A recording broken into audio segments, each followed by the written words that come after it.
Hi friends, ఈరోజు మీ ముందుకి మంచి స్నాక్స్ ఐటెంతో వచ్చానండి. చూడండి ఫ్రెండ్స్, మష్రూమ్స్, శనగపిండి, బియ్యపిండి, ఉల్లిపాయలు, అల్లము, పచ్చిమిర్చి, కరివేపాకు, జీడిపప్పు, ఉప్పు, కారం వేసుకొని పకోడీ చేసుకుందామండి. మష్రూమ్ అండ్ కాజు పకోడీ మీకు ఎలా చేయాలో చేసి చూపిస్తాను ఫ్రెండ్స్.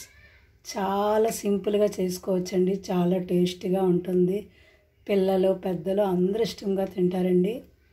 ఓకే అండి, ముందుగా మనం ఇవన్నీ కట్ చేసి పెట్టుకుందాం ఫ్రెండ్స్.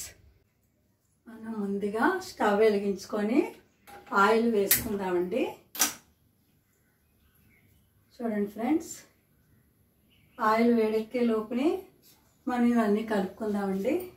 ఇది కట్ చేసి పెట్టుకున్న మష్రూమ్ ముక్కలు, ఉల్లిపాయ ముక్కలు, జీడిపప్పు, కరివేపాకు, అల్లము, పచ్చిమిర్చి. ఇందులో మనం శనగపిండి వేసుకుందామండి. కొద్దిగా బియ్యం పిండి, టేస్ట్ బాగుంటుంది ఫ్రెండ్స్. రుచికి సరిపడా ఉప్పు, కొద్దిగా వంట సోడా వేసుకుందామండి. చెక్క స్మూత్గా బాగా వస్తుంది. ఇదిగోండి, ఈ మాత్రం వంట సోడా వేసుకోండి. కొంచెం కారం, మనం ఆల్రెడీ పచ్చిమిర్చి వేసాం కదండి, కారం చూసుకొని వేసుకోండి.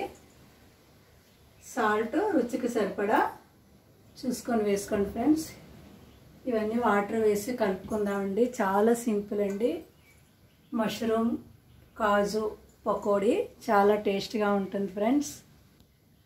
మనం వాటర్ వేసుకొని మనం పకోడీలాగే కలుపుకోవాలండి.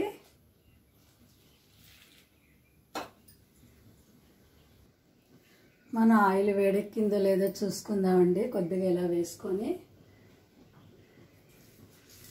ఆయిల్ వేడెక్కిపోయిందండి. సేమ్ మన పకోడీ ముద్దలాగే కలుపుకోవాలండి. అన్నీ ఇందులో వేసామండి.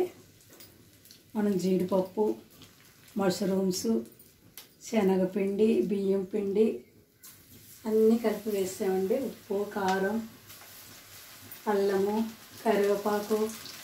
ఈ చిన్నపిల్లలు ఉన్నవాళ్ళు పచ్చిమిర్చి ముక్కలుగా కాకుండా పేస్ట్ చేసుకుంటే పిల్లలు ఇష్టంగా తింటారండి.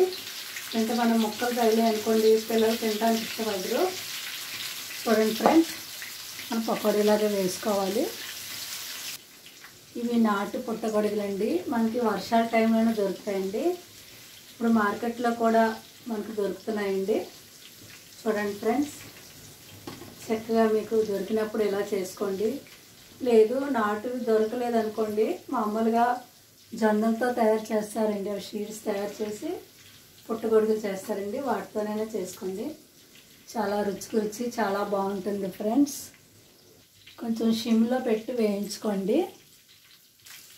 సిమ్లో పెట్టి వేయించుకుంటే మాడిపోకుండా ఉంటాయండి. నెమ్మదిగా చక్కగా వేపుకోండి. చాలా రుచిగా ఉంటాయండి. మీరు ట్రై చేయండి ఫ్రెండ్స్.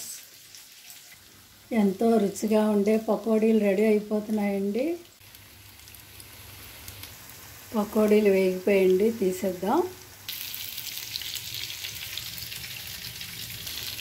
ఫ్రెండ్స్. ఈ వీడియో ఎలా ఉందండి, మీకు నచ్చిందని అనుకుంటున్నాను. చూడండి ఫ్రెండ్స్, చాలా సింపుల్ అండి పకోడీ చేయడం. ఎంతో రుచిగా ఉండే మష్రూమ్స్, జీడిపప్పు పకోడీ రెడీ అయిపోయిందండి. Okay friends, thank you.